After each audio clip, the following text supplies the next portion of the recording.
out yet? Can't they reach a decision in this paltry matter? Christopher Clavius ought to know his astronomy after all these years. I hear this Mr. Galilei transfers mankind from the center of the universe to somewhere in the outskirts. This Mr. Galilei is therefore an enemy to mankind and must be dealt with as such. Is it conceivable that God would trust the most precious fruit of his labor to some mere flippity-gibbet of a star? Would he have sent his son to such a place? How can men be so perverse as to listen to something that's told them by some slave of the multiplication table? The gentleman is over there.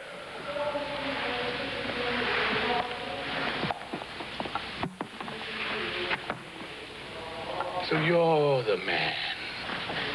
Their eyes are not what they were, but I can see you bear a striking resemblance to the man we burned. What was his name? Your Eminence, the doctor said you mustn't excite yourself. So you have degraded the earth in spite of the fact that you live by her and receive everything from her. Well, I won't have it.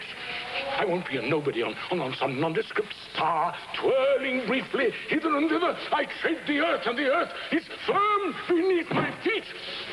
It stands still and is the center of the universe, and I am in the center, and the eye of the Creator is upon me.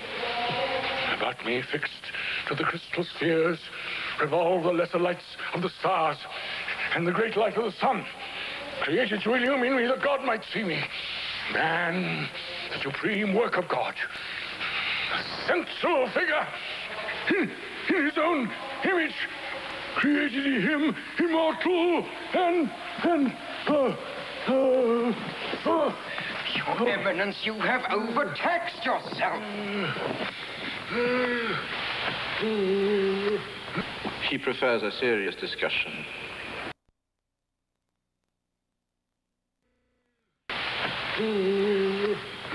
He prefers a serious discussion. Very well. Are you sure, friend Galilei, that you astronomers aren't just trying to make astronomy easier for yourselves? You speak in terms of circles, ellipses, and uniform velocities, simple movements that the human mind can grasp. Very convenient.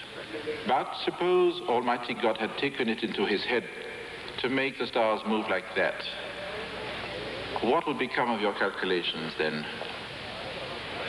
Your Eminence, if God had created the world like this, he would have made our minds like this too, so that we could grasp it.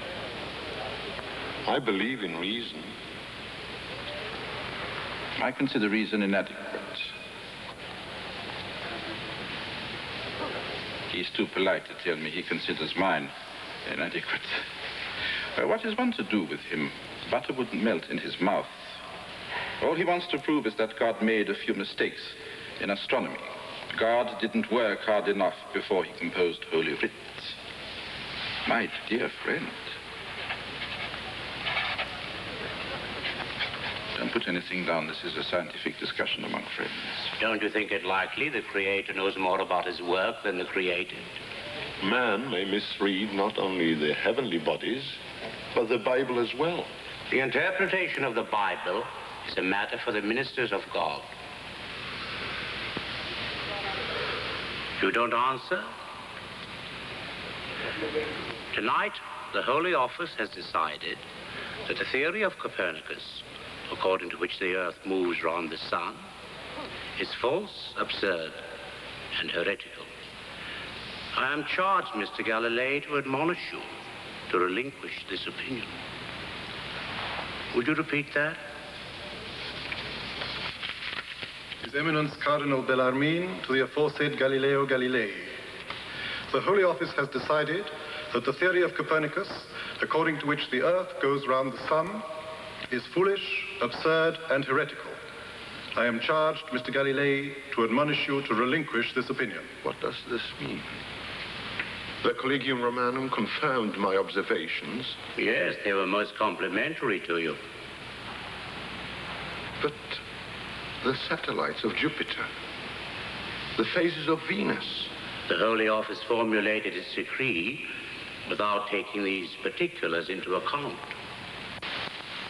In other words, the future of all scientific research is completely assured, Mr. Galilei.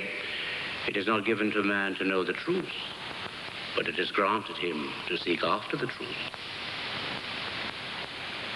Science is the legitimate and beloved daughter of the Church. She must have confidence in the Church. Be realistic, friend Galilei, and so shall we. We need you more than you need us. Barbarini, it's time we introduced Italy's most discussed scientist to our guests. Let's put on our masks. Oh, poor Galilei hasn't got one.